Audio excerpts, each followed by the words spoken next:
안녕하십니까. 자기훈육법 34번째 시간입니다. 오늘도 자기훈육법 마음운동에서 한번 글을 골라봤습니다.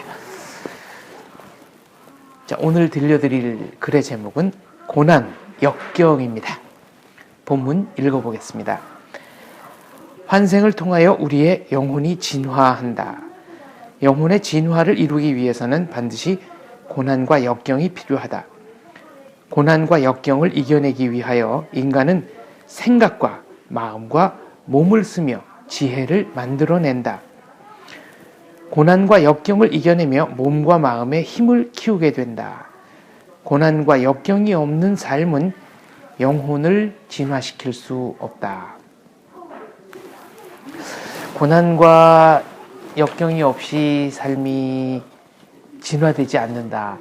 고난과 역경이라는 것이 그러니까 앞으로 나아가기 위한, 또 자기의 성격을 바꾸기 위한, 그리고 보다 나은 삶을 살기 위한 필수 조건이다라는 말씀이신데요. 고난과 역경을 현재 겪고 있는 분들에게 이 말이 힘이 되기를 저는 좀 희망을 해봅니다.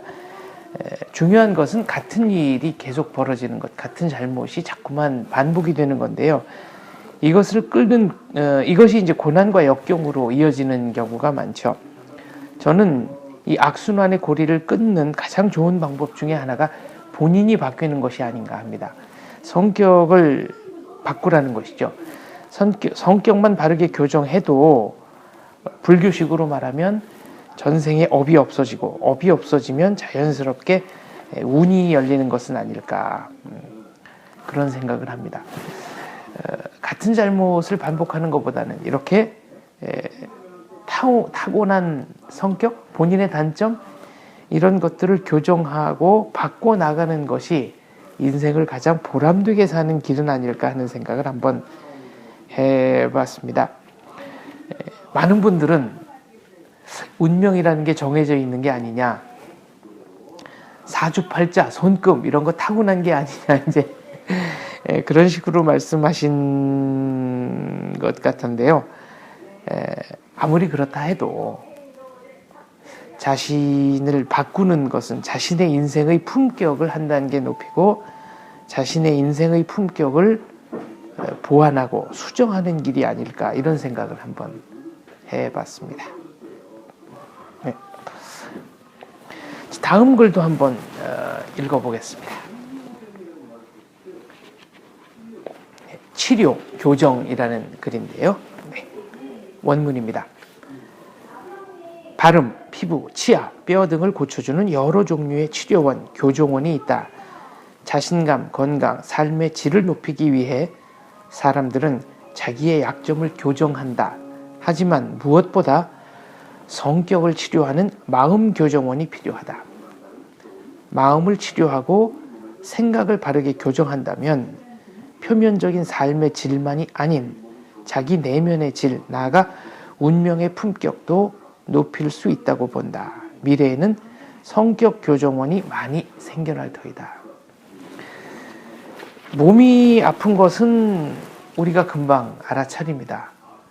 하지만 마음이 아픈 것은 알아차리지 못하죠. 왜 그럴까요? 인정하기 싫어서 그런 걸까요? 저는 미래에는 성격을 고쳐주는 성격 교정원, 그리고 마음을 달래주는 심리 상담소, 이런 것들이 굉장히 늘어날 걸로 생각합니다. 이미 심리 상담하시는 분들은 많이 늘어났죠. 많이 늘어났고요. 저는 심리 상담이야말로 인생의 애프터 서비스, 또 인생의 리스타트, 자기를 돌아보는 계기라고 생각합니다. 가까운 데 있는 심리 상담소 한번 찾아가 보시는 것도 우울함, 또 마음에 갖고 있는 불편함, 또 뭔가 좀 답답함, 이런 것들을 근본적으로 해소하는 길이 아닐까 하는 생각을 해봤습니다. 결국 중요한 것은 내 삶을 내가 주체적으로 이끌어가고 있느냐, 아니면 다른 누군가에 의해서 끌려가고 있느냐 하는 것 같은데요. 삶의 주인은 자기의 삶을 잘 이끌기 위해서 연구하고 노력하고 실천하지만 끌려가는 삶은 그것이 왜 끌려가는 삶인지도 모르는 채 인생이 삶이 지겹다, 힘들다라는 말만을 거듭하는 것은 아닌지 그런 생각을 문득 해봤습니다. 자기훈육법 34번째 시간이었습니다. 감사합니다.